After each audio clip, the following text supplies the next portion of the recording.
الحمد لله وكفى وسلام على عباده الذين اصطفى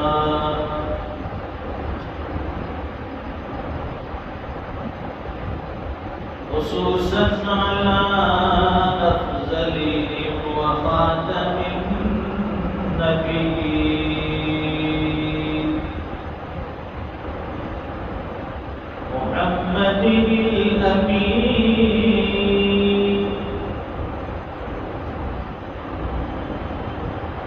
وعلى آله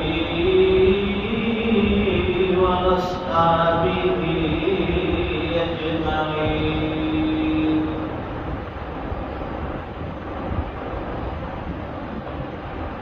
أما بعد فأعوذ بالله من الشيطان الرجيم.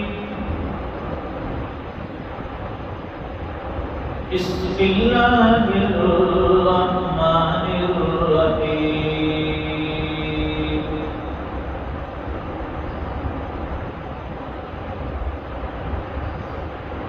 ادع إلى سبيل ربك بالحكمة والموعظة الحسنة وجادلهم بالتي هي أحسن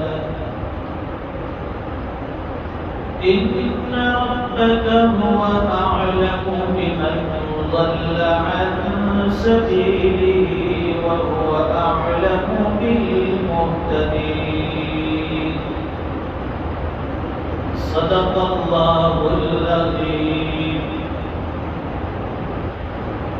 وعن أبي هريرة رضي الله تعالى عنه قال قال رسول الله صلى الله عليه وسلم المؤمن مرآة المؤمن.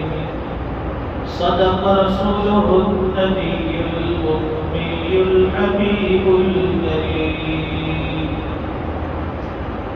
ونحن على ذلك لمن الشاهدين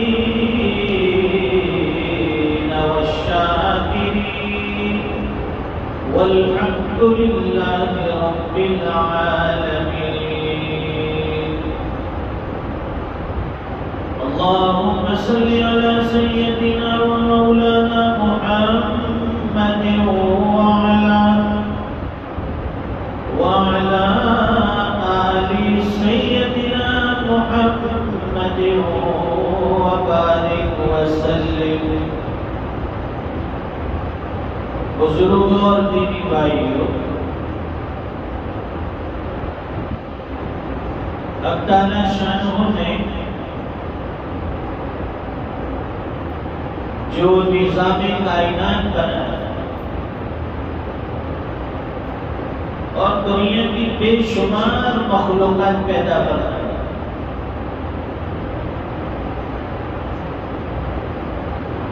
پھر ان مخلوقات میں آج تو وہ ہے جن کا جینا صرف اس دنیا کی حد تک ہے،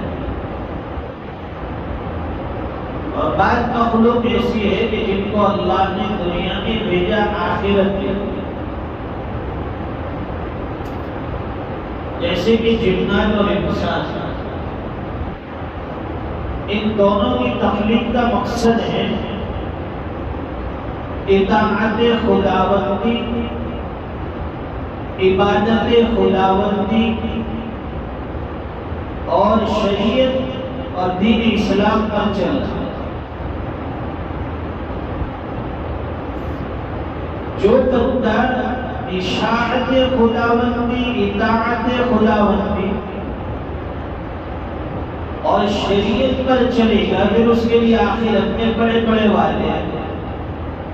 فرما برداروں کے لیے انعامات ہوتے ہیں اور نافرمانوں کے لیے سزا ہوتی ہے.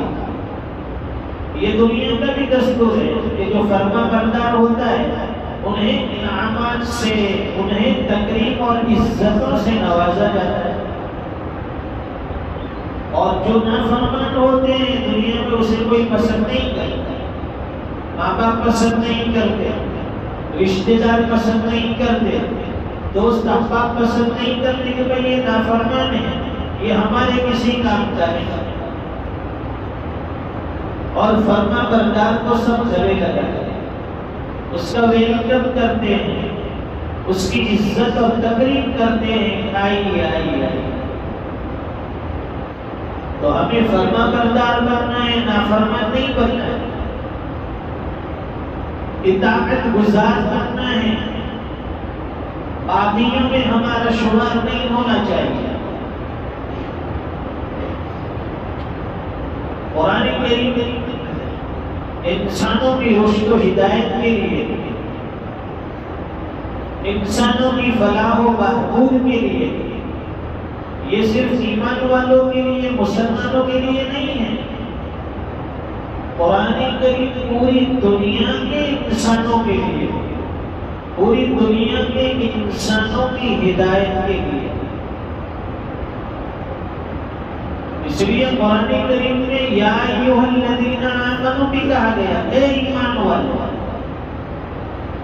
جہاں خاص خطاب ہوتا ہے وہاں اللہ تعالیٰ یا ایھا الذین آمنوا، اے میرے ایمان والے بندو، اس سے خطاب فرماتے ہیں۔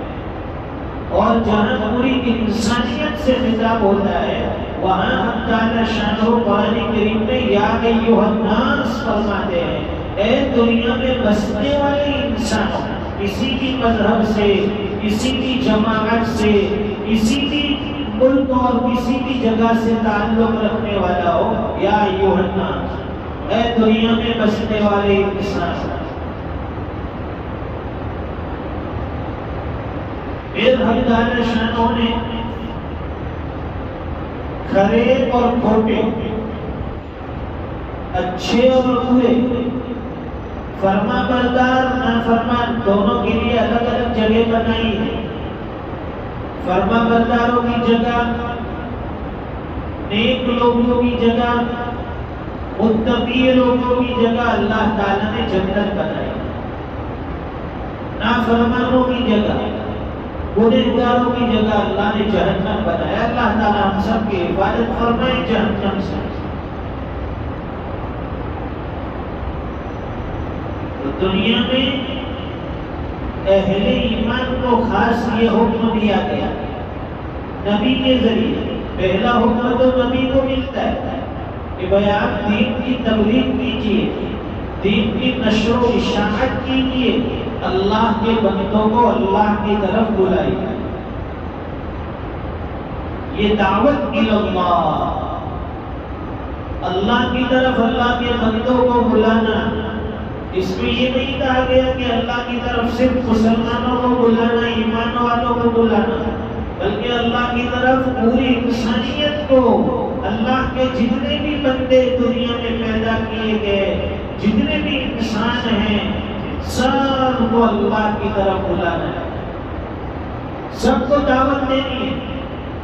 نبی کی دعوت عام ہوتی ہے، خاص نہیں ہوتی کہ صرف ایمان والوں کے لیے، مسلمانوں کے لیے، بلکہ ہر فرقے کے لیے، ہر طبقے کے لیے، ہر مذہب والوں کے لیے نبی کی دعوت عام ہوتی ہے۔ اس لیے حضور پاک صلی اللہ علیہ وسلم نے پہلی جو دعوت دی، کوہ صفا پر چڑھ کر اہل مکہ کو، قریش کو، مشرکین کو جو پہلی دعوت دی تھی، یا ایھا الناس، اے لوگوں، یا ایھا المسلمون نہیں تھا، فرمایا یا ایھا الناس، اے لوگوں، قولوا لا الہ الا اللہ تفلحون، لا الہ الا اللہ پڑھ لو کامیاب ہو جاؤ گے، لا الہ الا اللہ پڑھ لو دنیا بھی تمہاری ہو جائے گی، لا الہ تمہاری ہو جائے گی، لا الہ الا اللہ پڑھ لو ساری پریشانیاں ختم ہو جائے گی، لا الہ الا اللہ پڑھ لو سارے جھگڑے ختم ہو جائیں گے، لا الہ الا اللہ پڑھ لو اللہ تم سے راضی ہو جائے گا، لا الہ الا اللہ کلمہ پڑھ لو، اللہ تمہارے حکموں کے مطابق، تمہارے منشے کے مطابق، تمہارے ارادے کے مطابق اللہ تعالیٰ فیصلے فرمائے گا۔ لا الہ الا اللہ بولو، یہ پہلی دعوت ہے حضور پاک صلی اللہ علیہ وسلم کو دعوت دی گئی۔ اب دعوت دینے کے بعد ایک داعی کا فریضہ اور ایک داعی کی ذمہ داری کیا ہے کہ وہ اپنے آپ کو مصلح نہ سمجھے کہ میں صرف کی اصلاح کرنے والا ہوں، بلکہ اپنی ذات کو سب سے پہلا محتاج سمجھے، میں محتاج ہوں۔ اس لیے ہمارے حضرت اکثر فرماتے ہیں کہ بھئی یہ دعوت و تبلیغ میں جو حلقے لگتے ہیں، مثال کے طور پر تلاوت کے حلقے، دعاؤں کے حلقے، بھئی مسائل کے حلقے، اس میں جو امیر ہوتا ہے، جو ذمہ دار ہوتا ہے، جو بڑا ہوتا ہے، وہ یہ نہ کہے کہ بھئی تو کلمہ سنا، تو دعا سنا، تو قرآن سنا، بلکہ یہ کہا جائے کہ بھئی پہلے میرا کلمہ سن لو، پہلے میری دعائیں سن لو، پہلے میں تلاوت کرتا ہوں، آپ لوگ سن لو۔ جب آدمی کسی کو آرڈر دیتا ہے، کسی کو حکم کرتا ہے، تو دل کے اندر تھوڑی سی بڑائی آتی ہے کہ میں بڑا ہوں، مجھے سب کچھ آتا ہے، اس لیے میں ان کو حکم دے رہا ہوں۔ نہیں، پہلے اپنی ذات کو مصلح سمجھو، مصلح مت سمجھو، اپنی ذات کو محتاج سمجھو۔ میں محتاج ہوں، میں سیکھنے کے لیے آیا ہوں، میں اپنی ضرورت کے لیے آیا ہوں، تو اللہ تعالیٰ ہدایت کو عام فرمائے۔ اللہ تعالیٰ دین کا کام لیں گے، دل میں غرور نہیں آئے گا، دل میں تکبر نہیں آئے گا، دل میں بڑائی نہیں آئے گی۔ اپنے آپ کو آدمی جب چھوٹا سمجھتا ہے، اپنے آپ کو محتاج سمجھتا ہے، پھر اللہ تعالیٰ ایسے بندوں سے دین کا کام لے لیتے ہیں۔ تو قرآن کریم کی اس آیت میں فرمایا ادعو الی سبیل ربک بالحکمۃ والموعظۃ الحسنہ، کتنی پیاری بات ہے۔ فرمایا کہ اللہ کے بندوں کو اللہ کے دین کی طرف بلاؤ، ایمان کی طرف بلاؤ، اسلام کی طرف بلاؤ، حکمت کے ساتھ، نرمی کے ساتھ، موعظت حسنہ کے ساتھ، نرمی کے ساتھ بلانا ہے۔ اللہ کے بندوں کو اللہ کے دین کی طرف بلاؤ، پیار کے ساتھ، پیار بھری باتوں کے ساتھ، محبت کے ساتھ، اکرام کے ساتھ، اچھی نصیحت کے ساتھ، اچھی گفتگو کے ساتھ، وہاں سختی نہیں۔ اس لیے حضرت موسیٰ اور حضرت ہارون دونوں کو جب فرعون کی طرف بھیجا گیا تو ایسا نہیں فرمائے کہ بڑا جابر اور بڑا ظالم ہے تو سختی سے دین کی دعوت دینا ہے۔ فرمائے قولا لہ قولا لینا، فرمایا کہ دونوں اس سے نرمی سے دعوت دینا، نرمی سے گفتگو کرنا، نرمی سے اسے اللہ کی بات سمجھانا۔ اتنا بڑا ظالم اور متکبر فرعون، پھر بھی اس کو دعوت دی گئی تو کیسے؟ حکم ملا کہ نرمی کے ساتھ دعوت ہے۔ جب نرم بات کہی جاتی ہے، نرم لہجے میں، نرم انداز میں، تو بات سامنے والے کے اوپر مؤثر ہوتی ہے۔ اور جو حدیث بیان فرمائی، حدیث شریف میں حضور پاک صلی اللہ علیہ وسلم فرماتے ہیں، راوی حضرت ابو ہریرہ رضی اللہ تعالیٰ عنہ فرماتے ہیں، حضور پاک صلی اللہ علیہ وسلم نے ارشاد فرمایا المؤمن مرآۃ المؤمن، ایک مومن دوسرے مومن کے لیے آئینہ ہے۔ آئینہ دیکھا ہے نا، میرر، کانچ، ایک مومن دوسرے مومن کے لیے آئینہ ہے۔ اس کا کیا مطلب؟ تو آئینے کا مطلب یہ ہے کہ انسان جب آئینے کے سامنے جا کر کھڑا ہو جاتا ہے تو آئینہ اسے اس کی برائی، اس کے اندر کے عیوب، اس کے اندر کی جو خامی ہے وہ بتاتا ہے۔ آپ سامنے کھڑے ہو جاؤ، آپ کے چہرے کے اوپر اگر کوئی داغ لگا ہے، آپ کے چہرے کے اوپر کوئی عیب ہے تو آئینہ اسے بتاتا ہے کہ تمہارے اندر یہ خرابی ہے، یہ خرابی ہے، یہ بگاڑ ہے، یہ عیب ہے۔ تو اسی طرح ایک مومن بھی دوسرے مومن کے لیے آئینہ ہے۔ کہ ہم بھی سامنے والے کے اندر جو کوئی برائی دیکھیں گے، اس کے اندر کوئی عیب دیکھیں گے، تو ہمارے مسلمان بھائی کو ضرور اس پر مطلع کریں گے، یعنی حکمت کے ساتھ، نرمی کے ساتھ، پیار کے ساتھ، محبت کے ساتھ، اس کے ادب اور احترام کے ساتھ۔ ایسا نہیں کہ کسی کا عیب بتایا جائے تو سختی کے ساتھ، تیرے اندر یہ بگاڑ ہے، تو ایسا ہے، تو ایسا ہے۔ آئینہ کبھی سختی نہیں کرتا، آئینے کا کام ہے صرف عیب بتا دینا۔ اب جس آدمی کا عیب آئینہ بتاتا ہے، اب ایک مومن آئینہ یعنی عیب بتانے والا، اور دوسرا مومن جس کو عیب بتایا گیا، تو جس کو عیب بتایا گیا کہ بھائی تمہارے اندر یہ خرابی ہے، تمہارے اندر یہ خامی ہے، تمہارے اندر یہ عیب ہے، تو وہ کبھی آئینے کو برا بھلا نہیں کہتا کہ تو نے میرا یہ عیب کیوں بتایا، تو نے میرے اندر کا بگاڑ کیوں بتایا، تو نے مجھے اپنی خرابی کیوں بتائی، نہیں، بلکہ اس کو احساس نہ ہونا چاہیے کہ میرا عیب اگر مجھے پتا نہ چلتا تو یہ عیب اور بڑھ جاتا ہے، یہ خرابی اگر مجھے نہ بتاتا تو یہ خرابی اور بڑھ جاتی ہے۔ اس لیے ایک مومن دوسرے مومن کے لیے آئینہ ہے، عیب بتانے والا وہ بھی اپنے مسلمان بھائی کا ادب احترام کرے گا، جس کو عیب بتایا جائے وہ بھی اس کو برا بھلا نہیں سمجھے گا، بلکہ احسان مند سمجھے گا کہ بھائی آپ کا شکریہ کہ آپ نے مجھے یہ چیز بتائی۔ اس لیے فرماتے ہیں کتابوں میں ایک چھوٹا سا واقعہ لکھا ہے، دیکھیے کہ ایک دوسرے کا ادب احترام کیسا ضروری ہے۔ ایک مرتبہ حضرت حسن رضی اللہ عنہ اور حضرت حسین رضی اللہ عنہ دونوں نے کسی بڑے میاں کو دریائے فرات کے اوپر وضو کرتے ہوئے دیکھا۔ اب اس بڑے میاں نے وضو غلط طریقے سے کیا، جو صحیح طریقہ ہے اس طریقے پر نہیں کیا۔ اب ضروری ہے کہ ان کو بتایا جائے کہ آپ نے یہ غلط طریقے سے وضو کیا ہے، لیکن کیسے بتایا؟ ان کا ادب احترام بھی کرنا ہے، عمر میں بھی پڑے ہیں، ڈائریکٹ ان سے نہیں کہا جاتا کہ بھائی آپ نے یہ غلطی کی۔ تو ان دونوں نے یہ طریقہ اختیار کیا کہ بڑے میاں سے جا کر کہا کہ حضرت آپ ہمیں جو ہم وضو کر رہے ہیں آپ ہمارا وضو دیکھ لیں، اگر کوئی غلطی ہو تو آپ ہمیں ضرور غلطی پر متنبہ کریں، ہماری اصلاح کریں۔ پھر ان بڑے میاں کے سامنے دونوں نے وضو کیا۔ وہ بڑے میاں سمجھ گئے کہ غلطی تو میری ہے، میں غلط طریقے سے وضو کر رہا تھا، ان دونوں کا وضو تو بالکل صحیح ہے۔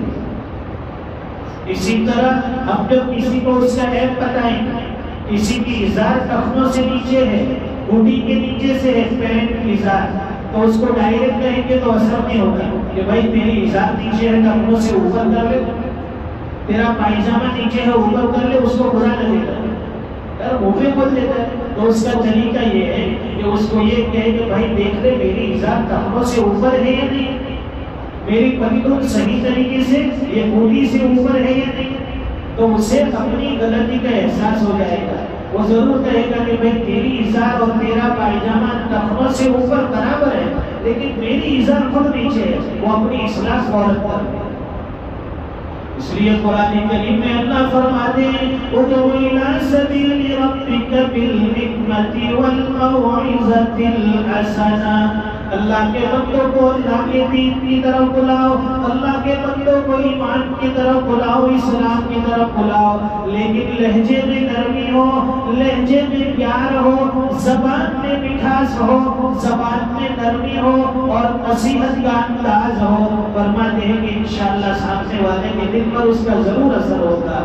اللہ تعالی ہمیں سمجھنے کی توفیق عطا فرمائے، خود ہماری اصلاح فرمائے، لوگوں کی اصلاح کا ذریعہ بنائیں۔ وآخر دعوانا الحمدللہ رب العالمین۔